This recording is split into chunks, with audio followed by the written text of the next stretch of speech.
ఒకప్పుడు భూమిపై అహంకారానికి ప్రతిరూపంగా నిలిచిన రాక్షసరాజు హిరణ్యకశిపుడు తానే దేవుడని ప్రకటించుకుని అందర్నీ తనను పూజించమని బలవంతం చేశాడు. కాని అతని కుమారుడు ప్రహ్లాదుడు హృదయపూర్వకంగా విష్ణుభక్తుడిగా మారాడు. తండ్రి ఎంత శిక్షించినా ఎన్ని బాధలు పెట్టినా ప్రహ్లాదుడి నోట ఒక్క మాటే, నారాయణ నారాయణ. కోపంతో రగిలిపోయిన హిరణ్యకశిపుడు అడిగాడు, నీ దేవుడెక్కడున్నాడు? ప్రహ్లాదుడు శాంతంగా చెప్పాడు, అన్ని చోట్లా ఉన్నాడు నాన్నా. అప్పుడు హిరణ్యకశిపుడు ఒక స్తంభాన్ని బలంగా కొట్టాడు.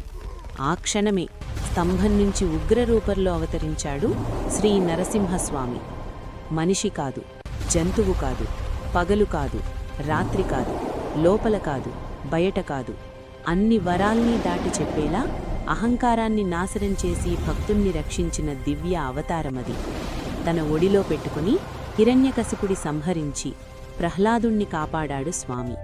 ఈ కథ మనకి చెప్పేది ఒక్కటే, నిజమైన భక్తి ఉంటే దేవుడు తప్పకుండా వస్తాడు మనల్ని కాపాడటానికి. జై నరసింహస్వామి, జై ప్రహ్లాదవరదా.